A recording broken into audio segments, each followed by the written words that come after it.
That's right, folks. We are back at Carter's Country this time to get our old rifle sighted in. Now, I know we haven't had luck with bow season, but we still got about 10 days to get after it. But I'm trying to beat the crowds, and if you are too, get your butt down here to Carter's Country, pick up your rifle, pick up your scope, get it mounted, get it zeroed and dialed, and get ready for general season. Today we brought the old 7 mag. Finally took the scope off for about 4 years now. Got it a little cleaned up. Gonna have Mr. Carter mount this, get it zeroed in, and get us ready for hunting season.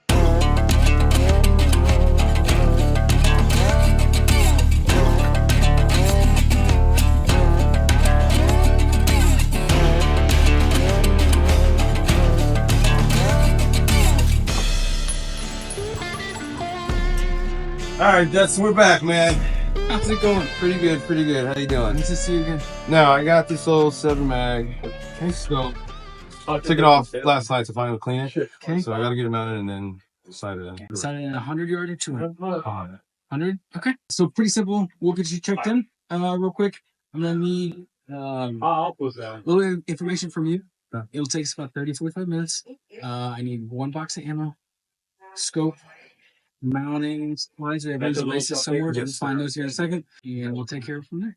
Sweet. Now, we get a little VIP access here with Mr. Billy Carter. He's going to walk us through the process of how he's going to do all of this.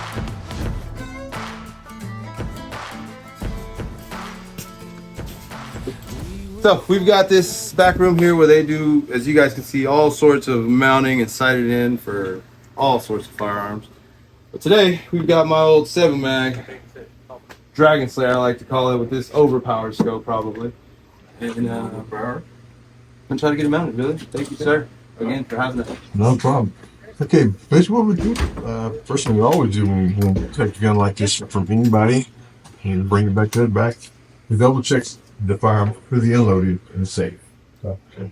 Always keep the bolts open, always keep the actions open, always checking for safety first. At this point in time, the base is already installed on the gun that you just brought in. Let me just go ahead and kind of torque these things down just a little bit more just to be sure they're where they need to be at.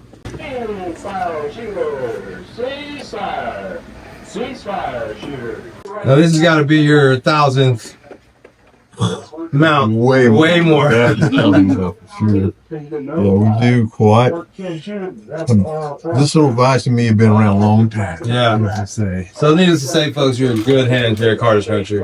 You do much shooting, Billy? Yes, sir. A lot. The base is just, the range is just going to slide on this base here, and we'll take them back to kind of where it was to begin with.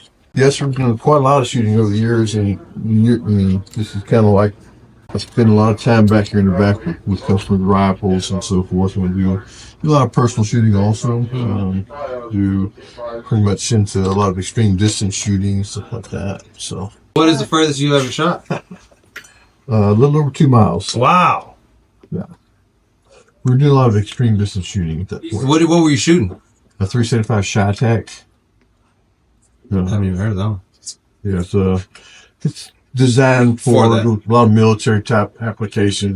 They're designed to be like an extreme sniper rifle. Gotcha, you guys. Shooting distances, taking small tanks out, something like that, What's the furthest you've shot, Josue? 200 yards. Nice. 200 yards. I've shot 100 yards. Y'all don't have 200 yards here, right? Not anymore. No. They may not have a mile here, but they've got 100 yards, 50 yards, 20 and 10, I believe.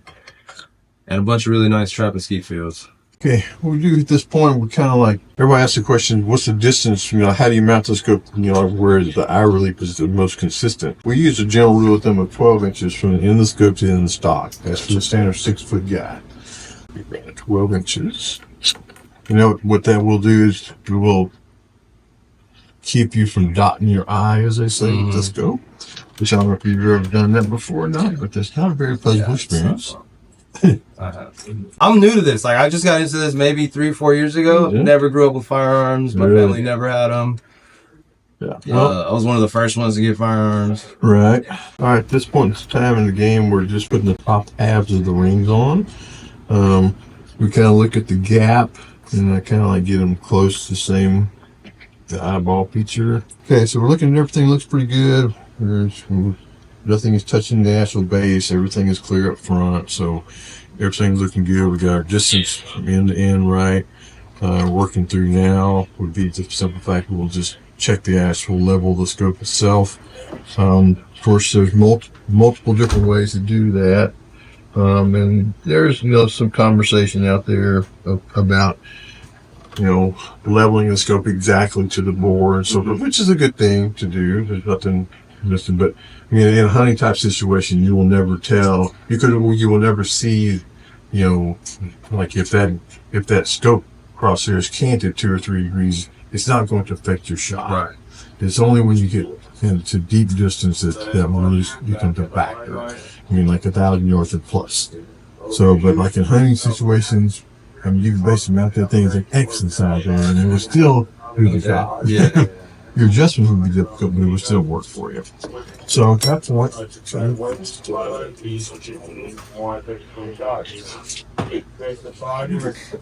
me check it out. And I'm looking just to make sure it's straight, the crosshairs? Yes, it's looking good to you. Yeah. Yes, sir.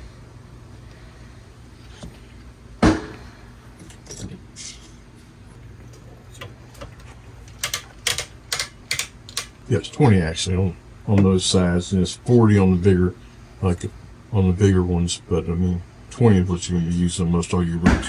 Pretty much standard. At this point in time, everything's pretty much wrapped up as far as that goes. We're going to go ahead and bore sight the gun. We're going to get it to where we should be hopefully close on paper 100 yards on the first round. And now when you say bore sight, just making sure that the bore is on the same shot as the scope? Basically, okay, something to keep in mind is that everybody kind of gets confused about the fact that you actually point with your barrel. Okay, Your scope is a transit device. Basically, it's a level straight line. Okay, and the barrel itself is actually what points. Right. So you're going to align the actual crosshairs in the scope to the barrel, basically speaking. Gotcha. Okay. This kind of signifies as far as the height goes. Because everything runs in line, so your actual scope is going to be your straight line, so your barrel's going to come up. So kind of designed where you'll be able to contact with paper at 100 yards. Gotcha. Got some ammo, and if you forget to bring some, they have plenty here, folks. Don't worry. All right, it's very good ammo. We'll go ahead and get any questions. No, it seemed pretty straightforward. Get it mounted, torque to the right spec. Make sure it's eyeballed at least, and then you do all the fine tuning outside when it starts shooting. Right? Yes, sir. Let's go outside. Get to shoot.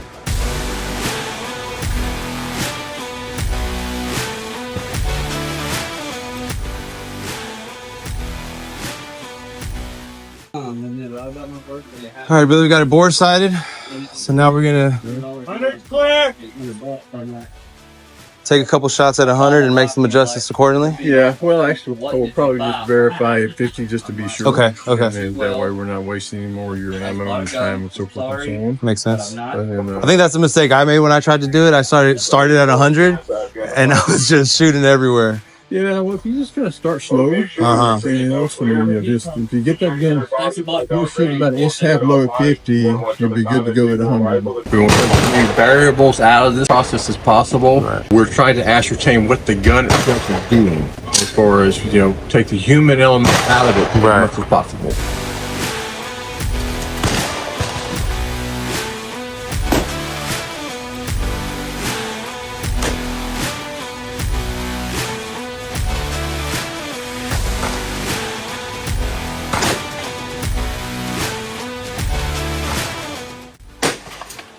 First shot at 100 yards is about 315, just outside the bullseye there. So our actual, the correction we did to 50 was really close. So Okay. I'll make one more correction, a little bit to the left and about a 1/4 inch up, and then we'll take it from there. Okay.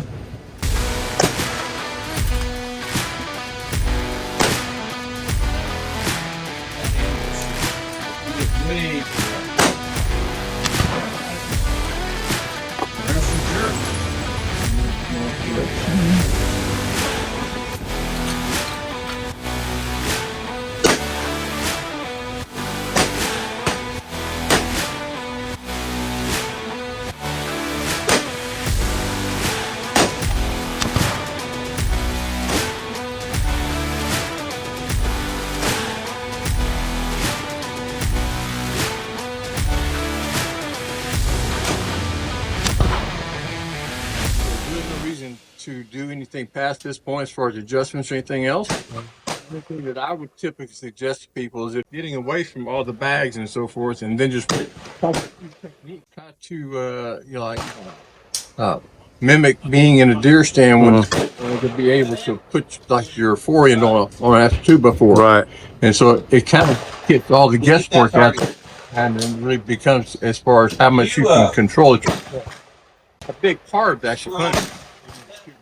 Right. Control your breathing, do everything. But really about it in a nutshell.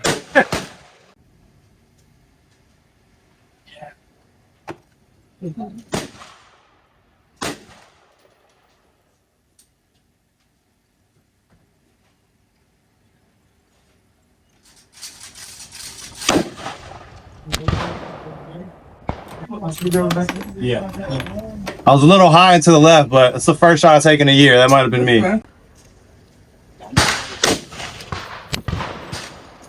One more. Everyone just. Now, it's all cool using the bean bags, but once you get a shaky arm and One time ball, 1/4, and it's a little trickier. Make an appointment with a person or the rest of them. Appointment for a person, who's a representative, and you bring all your papers. Okay. Heck yeah. That's another 10%. So how to do it? If they say, okay, you got 70%, they always take 10% off. I don't know. You can wind up 60%. That's good. Well, people don't realize we, the average.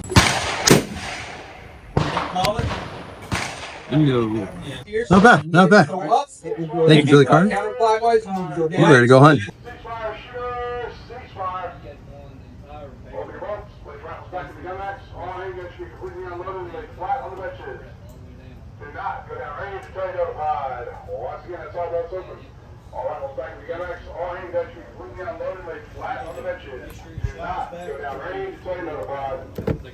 Now, Billy got us sighted in. His shots are dead on. Let's see how we did. Now, that was Billy when he was getting sighted in. I think that was his first shot, second shot, and then the last two. Gave it over to me. First one was a little off. All right, first time shooting in a year. And then I had that second group, I had them all low, so I kind of adjusted accordingly. And bam, not too shabby, huh? If I say so myself. Well, folks, that's it for this one, man. I got sighted in. Thank you, Billy, for all the help, man. I feel good about this rifle. Got to shoot a couple shots with the 9s.